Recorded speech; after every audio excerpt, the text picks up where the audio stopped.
दोस्तों नमस्कार, ग्रामीण क्षमता न्यूज चैनल में आप सभी का स्वागत है। आज एक नया वीडियो लेकर के मैं आपके सामने पेश हो रहा हूँ।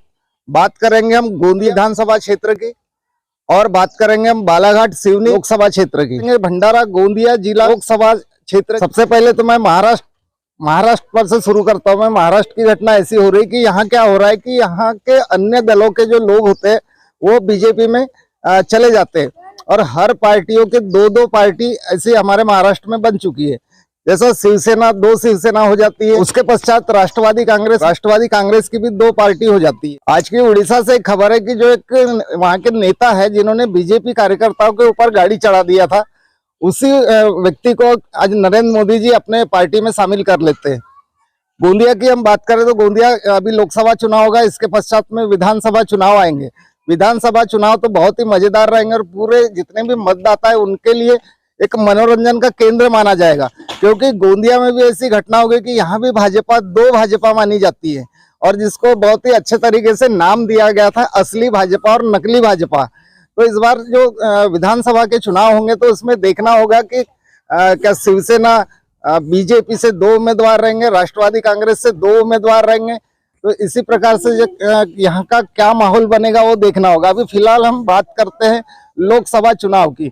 लोकसभा चुनाव में हम जो अभी सर्वे करने के लिए जा रहे हैं तो कई मतदाताओं से मिलते हैं, कई जानकार व्यक्तियों से मुलाकात हो जाती है और वो अपने अपने स्वतंत्र विचार हमारे न्यूज चैनल पर रख देते हैं। तो यहाँ पर नाम जैसे आता है कि जैसे नाना भाऊ पटोले, भूतपूर्व उड्डयन मंत्री प्रफुल्ल भाई पटेल, खुशाल बोपचे, नाना भाऊ पंचबुधे और जो वर्तमान अभी जो सांसद है सुनील मेंढे, क्या इनमें से कोई इस बार सांसद बनेगा या फिर से सुनील मेंढे जी को अवसर दिया जाएगा? लेकिन सुनील मेंढे जी के नाम से हम जो जानकारी उठाते हैं तो ज्यादातर जनता का यही मानना है कि सुनील मेंढे एकदम निष्क्रिय सांसद रहे हैं और 5 वर्ष के कार्यकाल से उनका साफ कहना है कि हम खुश नहीं है उनसे। पता चलता है कि बीजेपी उसी को टिकट देती है कि अन्य दूसरे व्यक्ति को टिकट देती है।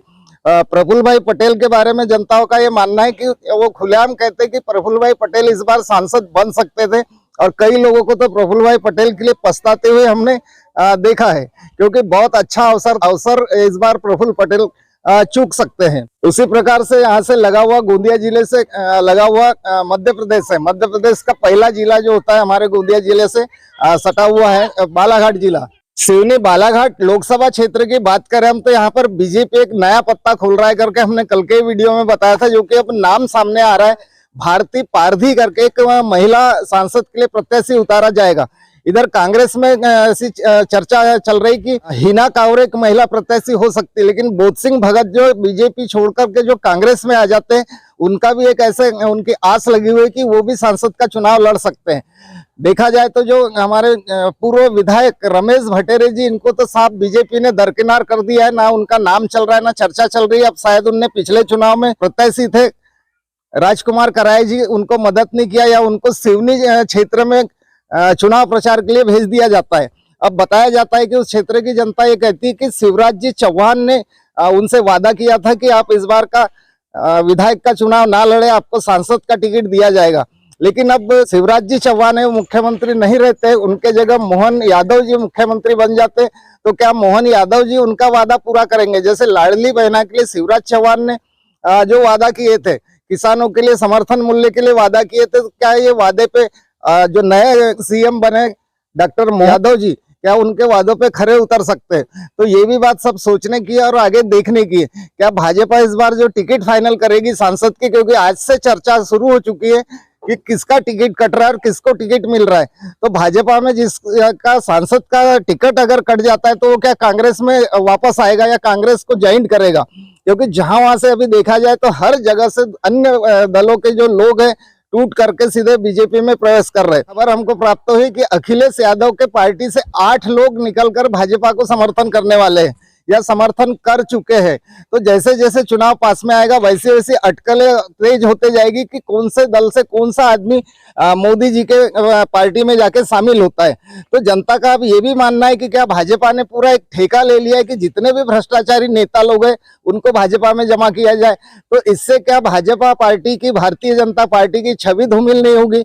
जो कहा जाता था कि पहले के जो मंत्री थे, हम बात करेंगे लाल कृष्ण आडवाणी जी की, और भूतपूर्व हमारे प्रधानमंत्री स्वर्गीय अटल बिहारी वाजपेयी जी, उनके समय की जो भाजपा थी और अभी के समय में जो भाजपा है, तो क्या इनके विचारों में इनके कार्य प्रणाली में बहुत परिवर्तन आ चुका है, क्योंकि जनता चाहती कि हमारे कुछ सुख सुविधाओं के लिए और हमारे विकास के लिए हम इनको चुन के दे रहे हैं और इनका दल बदल करने में पूरा समय व्यर्थ होते जा रहा है।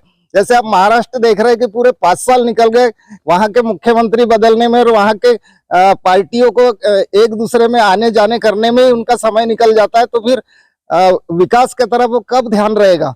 बालाघाट जिले में अगर लोकसभा चुनाव की टिकटों पर अगर हम बात करें तो क्या जो अभी चुनाव हारे, जस्ट बालाघाट से विधायक का चुनाव हार जाते गौरीभाऊ बिसेन, तो क्या गौरीभाऊ बिसेन जी को पुनः टिकट देकर के सांसद का चुनाव लड़ाया जा सकता है, क्योंकि उन्होंने बहुत पहले से ही एक भाजपा का गढ़ संभाल के रखा है बालाघाट को और उन्होंने एक ऑक्सीजन के रूप में काम किया है भाजपा के लिए और भाजपा का वर्चस्व बढ़ा के रखा है। तो हो सकता है कि भारती पारधी को महिला से टिकट देकर के लड़ाया जाता है या गौरीभाऊ बिसेन को पुनः लाया जाता है, क्योंकि ये जो अटकलें चल रही थी रमेश भटेरे को तो एकदम क्लियर कर दिया गया है कि उनको टिकट नहीं दी जाएगी, क्योंकि यह जो क्षेत्र होता है सिवनी जिले तक के कवर करना होता है। 8 विधानसभा मिला के एक लोकसभा क्षेत्र बनता है। फिलहाल देखा जाए तो बालाघाट सिवनी लोकसभा क्षेत्र में केवल अभी हिना कावरे का ही नाम चलते हुए नजर आ रहा है। क्या बोध सिंह भगत भी इसके दावेदारी कर सकते हैं, यहाँ पर किसको टिकट दे सकते हैं, ये भी अभी एक गोपनीय विषय बना हुआ है। भाजपा के लिए तो ऐसा बोला जाता है कि पता नहीं किसको देंगे, हो सकता है बाहर अन्य क्षेत्र का व्यक्ति आकर के बालाघाट सिवनी लोकसभा चुनाव लड़ सकता है। तो इस पर अब ये देखना ही होगा कि जनता क्या बाहर के नेताओं को अपने जिले में स्वीकार करेगी, और कुछ लोगों का कहना है कि हमारे जिले का ही नेता होना चाहिए कि जो यहाँ पर चुनाव लड़े और जनता से हमेशा मुलाकात होते रहे। वास्तविकता ये देखा जाता है कि अभी बालाघाट जिले में जो हम घूमते हैं, सर्वे करते हैं, कुछ गाँव के जो बाजार होते हैं, साप्ताहिक बाजार, तो वहाँ की जनता को अपने सांसद का तक के नाम पता नहीं है। जो ढाल सिंह बिसेन जी यहाँ के जो सांसद है उनका नाम कई लोगों को पता नहीं। उनको आपका सांसद कौन है पूछो तो मधु भगत बताया जाता है, या फिर लांजी क्षेत्र में जाके हम पूछते हैं कि आपका सांसद कौन है तो वहां राजकुमार कराय जी का नाम लिया जाता है। तो ये इसका मतलब ये होता है कि इतने दूर जा चुके सांसद जनता से कि जो जनता को पता तक नहीं कि हमारा प्रतिनिधि कौन व्यक्ति है। जानकारी यह मिली कि 13 मार्च के बाद से आचार संहिता लागू हो सकती है और जो टिकट बंटवारा है धीरे धीरे शुरू हो चुका है। वैसे भी जो इंडिया गठबंधन है वहां से दिल्ली और पंजाब में टिकट वितरण किस पार्टी को कितनी सीट दी जाएगी गठबंधन के तरफ से तय हो चुका है। वैसे उत्तर प्रदेश सबसे बड़ा एक क्षेत्र माना जाता है कि वहां पर सबसे ज्यादा सीट लाना होता है, और जिसने भी उत्तर प्रदेश में सबसे ज्यादा लोकसभा की सीट लाता है तो वही वहां का बादशाह बन सकता है। जनता में ऐसा चर्चा का विषय चल रहा है।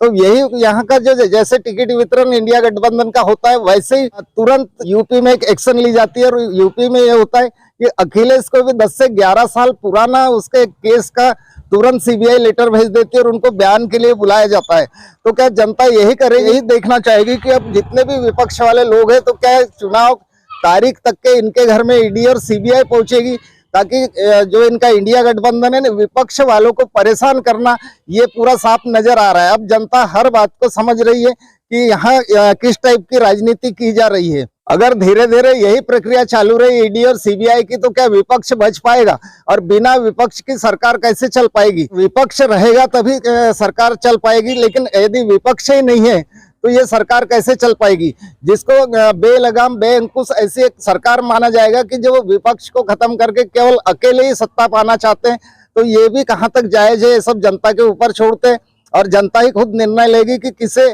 सांसद बनाना, किस पार्टी को बहुमत देना, ये जनता के ऊपर रहेगा।